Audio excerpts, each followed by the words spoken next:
is a series of 12 talks, 15 minutes each. To stick to time, I would request each speaker to adhere to the same.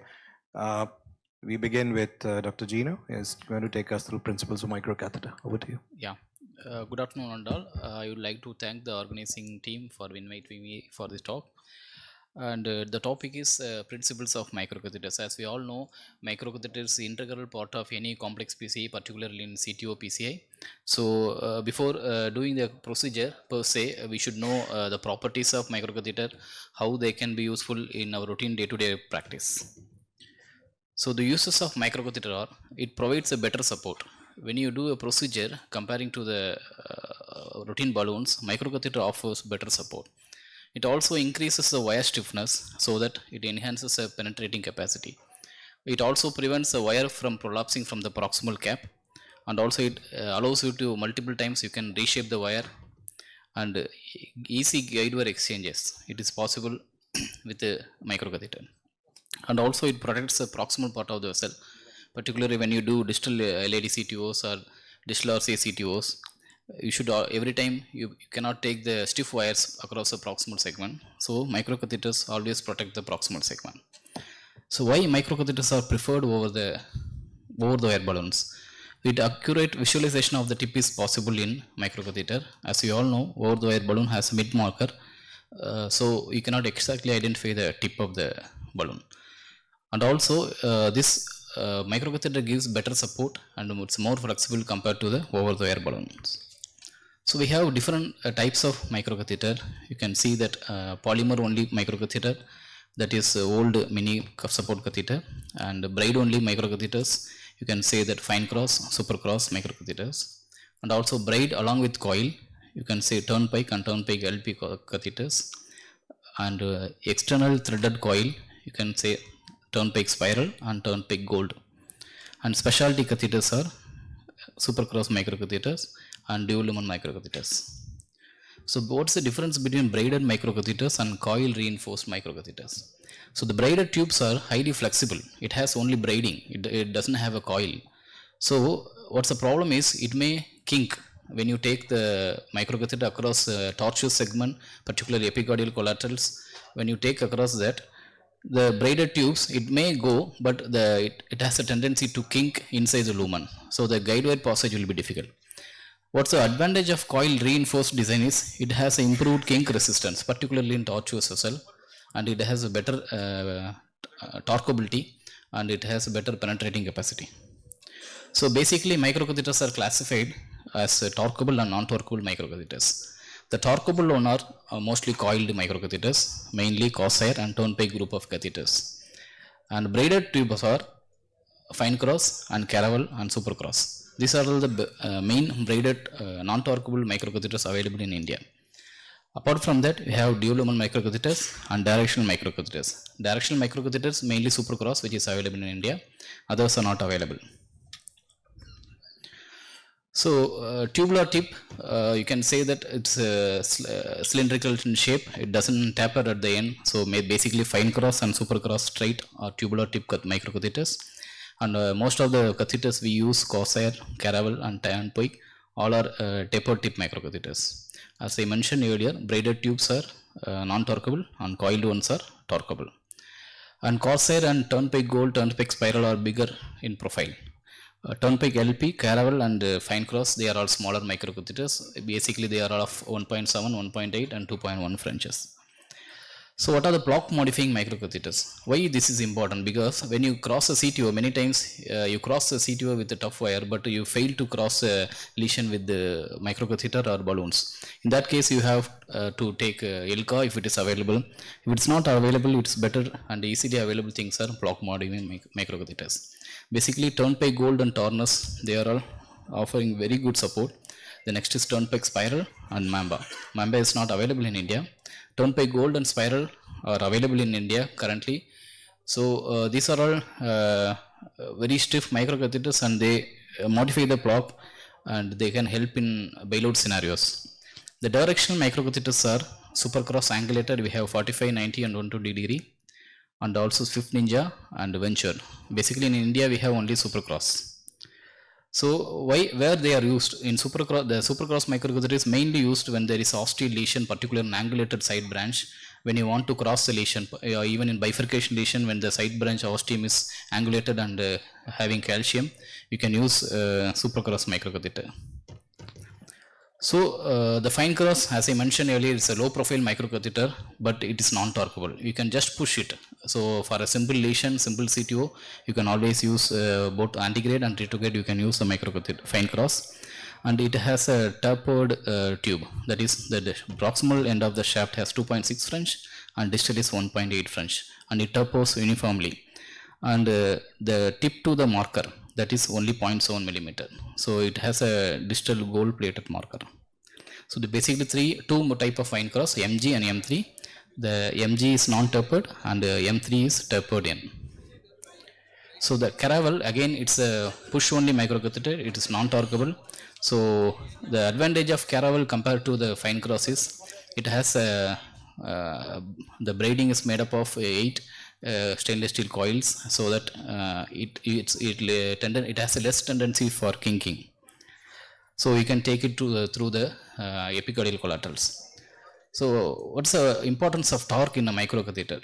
So basically, when you move an object from the standstill to the motion, you need lot of force. That is called static friction zone. To overcome the static friction zone, you have to use lot of force. Once the object starts moving, then it's easy to move further. That is called dynamic friction zone. The force required to keep the object moving is less. So that is the importance of torque. So when you cross a CTO, when the proximal cap is very tough, you just push the microcatheter. The force needed to cross the proximal cap of the CTO is enormous. At the same time, if you cross the proximal cap of the CTO, again you have to give extraordinary force to go across the CTO. That is where the torqueable microcatheter helps. When you torque across the proximal CTO and you cross the proximal cap, then further torquing, the microcatheter easily advances. I will show you a case. This is a RCA CTO. You can see that after the RV branch, there is a tight calcific CTO. So we tried this lesion in our center with the Filter FC wire, Gaian X3, Gladius Mongo, Conquest Pro, and Filter. All the wires failed to cross the CTO antegrade and it entered the subintimal space. So we tried retrogradely with fine cross, and we used Gladius and Ultimus Bros. Both of them failed. Finally, after crossing the distal cap, the cyan black crossed the proximal cap. So we pushed the cyan black wire from the retrograde cap into the antegrade guide catheter. As a routine method, we trap the retrograde wire into the antegrade guide catheter. Then we push the microcatheter. So there was a challenge. So we can see that the fine cross is here. The fine cross was not able to move across the proximal cap, which was very heavily calcified, and we could not push further. So that's where we took a turnpike LP. You can see the turnpike LP. We torqued, and turnpike LP easily slipped into the antegrade guide catheter. After that, we just externalized the wire with RG3 wire and finished the case. So this is the advantage of a torqueable microcatheter. When you push, the force is not sufficient, and when you torque, the force is enough. So this is a study from China CTO Club. So they analyze what are the factors that are involved in the microcatheter channel tracking failure. So when the channel is very small, we have more chance for failure. When the entry angle and exit angle are less, you have a more chance of failure. And when you take a fine cross as a first microcatheter, particularly in retrograde CTO, there is a chance of failure. So they also observed that even though it's a small study, in their study they observed that switching over from one microcatheter to another microcatheter always helps. So that is where the torqueable microcatheter helps. We have Corsair and turnpike group of catheters. Basically, Corsair you can advance through both direction, but preferably in the counterclockwise rotation. You should not move more than 10 rotations in Corsair, because it has a tendency for entrapment, it has a tendency for tip fracture, and also it has a tendency for Corsair fatigue. That is, the wire may get stuck with the microcatheter.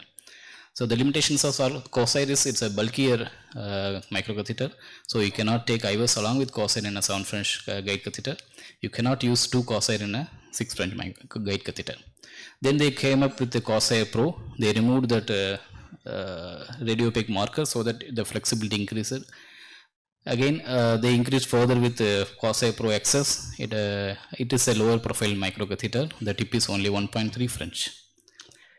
So next comes the important group of turnpike microcatheter. The biggest advantage of turnpike is it has excellent torqueability. So basically it's made up of 5 layers. You can see that polymer outer layer, 2 layers of coil, 1 braid and PTFE inner layer. So each has a purpose. If you see the PTFE inner layer, it helps in easy manipulation of the guide wire. Similarly, the braid gives the basic tensile strength of any microcatheter. Then comes 2 layers of coil. So both coils are in opposite direction. So what is the importance of that? When you do a clockwise rotation, the outer coil shrinks and the inner coil expands. So one coil shrinks and another coil expands. That creates a gear-like mechanism. So when you do a counterclockwise rotation, exactly opposite happens. So basically, one outer coil and inner coil both act as a gear-like mechanism that gives extraordinary torque compared to any other microcatheter. And the outer layer is also polymer coated. So there are 4 types of turnpike catheters available in India: turnpike, turnpike LP, gold and spiral. The turnpike catheter is a standard one, as I mentioned here. The turnpike gold has a gold threaded tip, and also it has a 2 cm of nylon outer coil. In turnpike spiral, we have 2 cm outer nylon coil and then tungsten tip. Turnpike LP, the distal 21 centimeter that doesn't have the dual coil, because that is specifically designed for the purpose of retrograde CTO PCI. So the turnpike and turnpike LP you can move in any direction, but turnpike spiral and gold, these 2 are the dedicated block modifying microcatheters. They go across any tough CTOs. Whenever there is no ILCA available, you can always utilize that. Even in calcific lesions, you can navigate with a clockwise rotation. So turnpike spiral and gold should be advanced clockwise, and for withdrawal, opposite direction. So always better to use in vessels less than 1 mm, and not to use in vessels less than 1 mm size, particularly the turnpike spiral and gold. As I mentioned, the LP catheter is dedicated for the retrograde approach, and it has a flexibility and more tip flexibility is more, so that it can be used in small channels.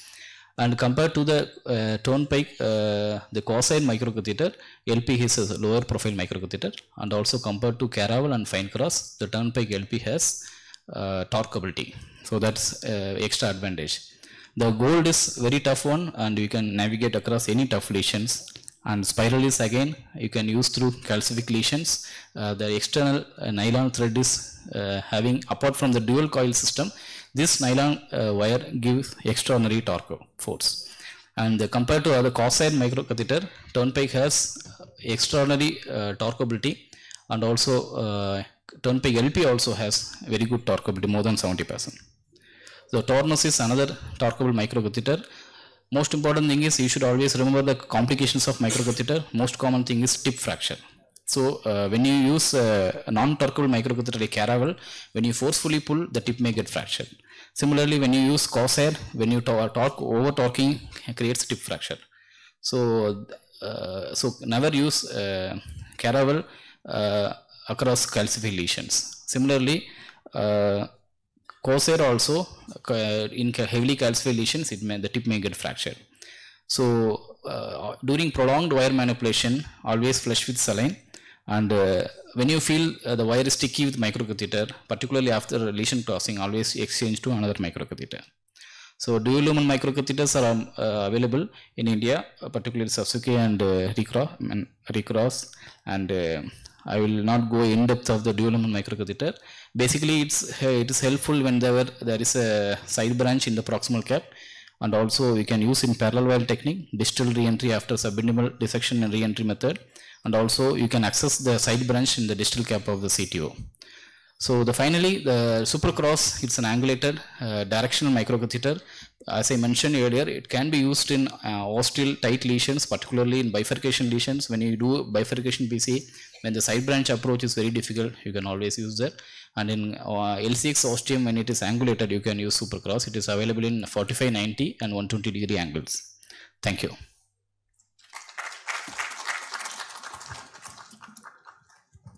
So, have you faced a stuck microcatheter? How do you salvage that? Is it any way different? How you manage to remove a stuck balloon? No, sir. So far, in our experience, we had one stuck. The tip fracture was there, but we had to left it and we crossed anteriorly. That was a retrograde procedure. We crossed anteriorly and dilated and plastered it, and it's difficult to retrieve. In fact, Microcatheter breaks. Either a tip is broken in caravel mainly. So what you will do? How will you remove and all? It's stuck in the lesion, and then what you do? if it is stuck in the lesion, better to never over talk it. So do counterclockwise measure and remove this.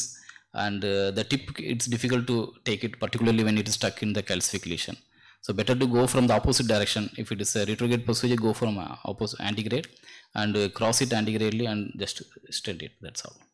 Or you can leave it alone also small. Yes, sir. That's the best thing. Rather than creating multiple complications, leave it. Thank you, Dr. Jino. That was wonderful talk.